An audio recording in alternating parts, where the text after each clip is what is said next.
नमस्कार, मैं उर्मिला यादव अपने YouTube channel Urmila Yadav Hindi classes में एक बार फिर से आपका स्वागत करती हूँ। आज की इस कड़ी में हम भक्ति काल से संबंधित आगे के महत्वपूर्ण तथ्य करेंगे। ये भाग नंबर 6 है। इससे पहले 5 भाग हो चुके हैं। 5वें भाग का लिंक आपको इस वीडियो के डिस्क्रिप्शन बॉक्स में मिल जाएगा या फिर आप उर्मिला यादव हिंदी क्लासेस चैनल की प्लेलिस्ट से पीछे की वीडियो को प्राप्त कर सकते हैं। आज का कार्यक्रम शुरू करने से पहले मैं आपसे निवेदन करती हूँ कि आप वीडियो को लाइक कर दीजिए, शेयर कर दीजिए। यदि चैनल पर नए हैं तो कृपया करके सब्सक्राइब भी करें ताकि मुझे और अच्छा करने के लिए उत्साह मिले, प्रेरणा मिले, मोटिवेशन मिले।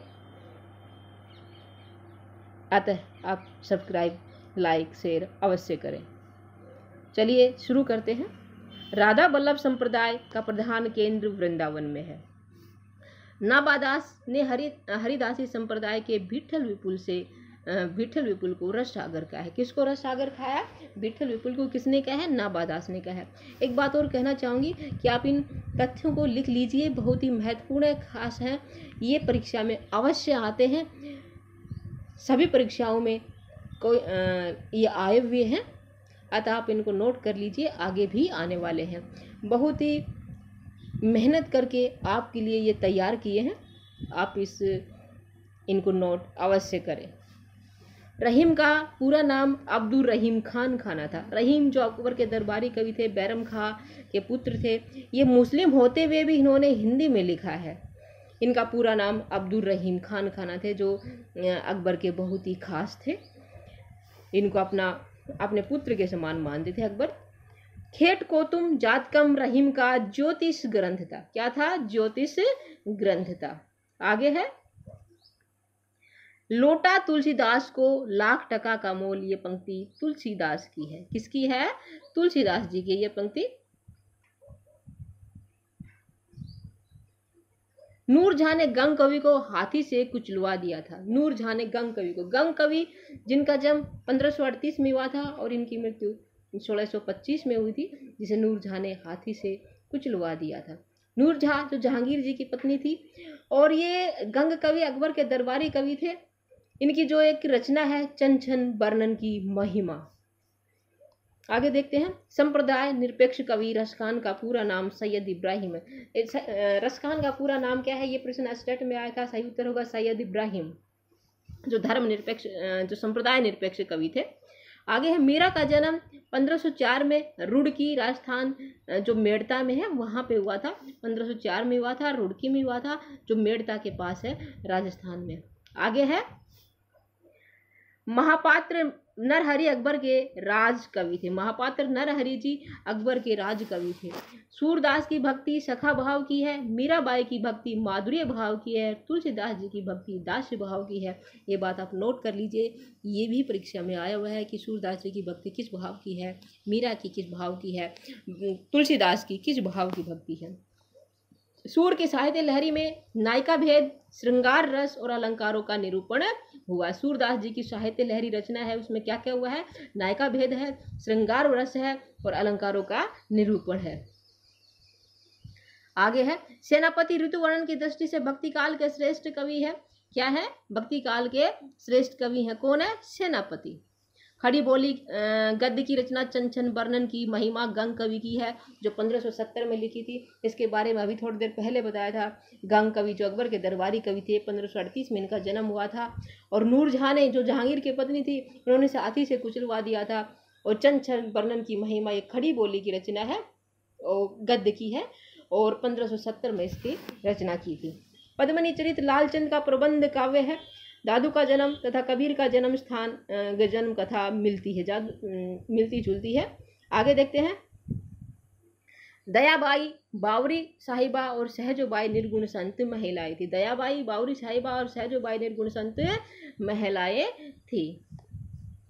निरंजनी संप्रदाय का मूल स्रोत नाथ संप्रदाय है। कबीर की मृत्यु मगर, मीरा की द्वारका, दादू की भराने और सुंदरदास की सांगानेर में हुई थी।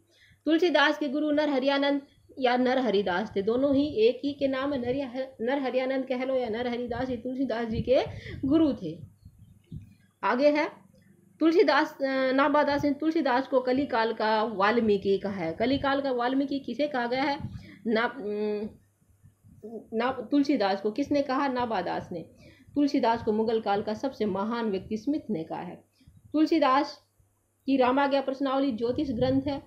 तुलसीदास ने रामचरितमानस के उत्तरकांड और कवितावली में कलयुग का वर्णन किया है। उनकी जो रामचरितमानस है तुलसीदास जी की, उसमें उसके उत्तरकांड में और कवितावली में कलयुग का वर्णन है।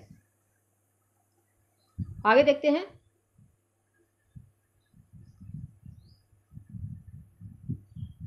सूरदास की साहित्य लेरी में दृष्टकुट पद है। सुंदरदास खंडीलवाल बनिए थे। इनका धोषा जयपुर में जन्म हुआ था। कबीर के शिष्य धर्मदास बांधवगढ़ के बनिए थे। मलुकदास औरंगजेब के समकालीन थे। रहीम की रचना बरवे नायिका अवधी भाषा में है। सेनापति के आराध्य देव श्री राम है। कौन है? श्री राम। आचार्य हजारी प्रसाद द्विवेदी ने भक्ति आंदोलन को लोक जागरण का है। शंकराचार्य के स्मार्त संप्रदाय को में पंचदेवोपासना है। क्या है? पंचदेवोपासना है। आचार्य शुक्ल केशवदास को भक्ति काल का कवि मानते। केशवदास और रीतिकाल के कवि है, लेकिन आचार्य शुक्ल ने इसे भक्ति काल का कवि माना है। आगे है, विद्यापति को आचार्य शुक्ल ने आदिकाल का कवि माना। क्या माना है? आदिकाल का कवि माना है। कवित सवैयों में श्री कृष्ण का लीला गान करने वाले प्रथम कवि रसकान है, जिन्होंने कवित और सवैयों में श्री कृष्ण की लीला का गान किया है, लीला का वर्णन किया है। संतों ने नारी को के कामनी रूप की निंदा की है। सूफी काव्य परमात्मा को स्त्री और आत्मा को पुरुष माना है। हमारे यहाँ परमात्मा को पुरुष और आत्मा को स्त्री माना जाता है, लेकिन सूफी काव्य में परमात्मा को स्त्री और आत्मा को पुरुष माना गया, उल्टा है ये। आगे देखिए, जायसी का प्रिय अलंकार हेतु परीक्षा है। जायसी जी का प्रिय अलंकार है ये। पद्मावत में कुल 57 खंड है, जिन्हें सर्ग भी कहा जाता है। और पद्मावत जिसकी रचना 1540 में मलिक मोहम्मद जायसी ने की थी, इसमें 57 खंड है। तुलसीदास श्री संप्रदाय से प्रभावित थे। वारकरी संप्रदाय की स्थापना पुंडरीक ने की थी। सूफी काव्य की मनस्वी शैली में पहले ईश वंदना, पैगंबर स्तुति, साहे वक्त की प्रशंसा है। सूफी काव्य सबसे पहले क्या है? ईश की वंदना है, पैगंबर स्तुति है और साहे वक्त की प्रशंसा है। कबीर का दार्शनिक सिद्धांत अद्वैतवाद है। रसखान ने विठलनाथ से दीक्षा ली थी। गीत गोविंद में वसंत रास है, जो जयदेव की रचना है गीत गोविंद, इसमें वसंत रास का वर्णन है। भागवत में क्या है? शरद रास है। और श्री रामचरितमानस में शांत रस है। श्री कृष्ण भक्ति का प्रथम और सर्वप्रधान ग्रंथ श्रीमद् भागवत है। सूर सागर जो सूरदास की रचना है, एक गेय मुक्तक काव्य है। आगे है, तुलसीदास को रूपकों का बादशाह कहा गया है। तुलसीदास की कृष्ण गीतावली में भरमर गीत प्रसंग आया है।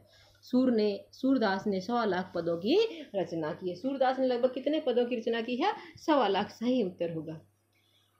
आज के लिए इतना ही। आगे आपके लिए और जानकारी लेके आएंगे। वीडियो देखने के लिए आपका धन्यवाद। आगे के लिए आप बने रहिए। साथ ही एक बार फिर से निवेदन करती हूँ कि वीडियो को लाइक करिए, शेयर करिए, चैनल पर नए हैं तो सब्सक्राइब भी करिए। धन्यवाद।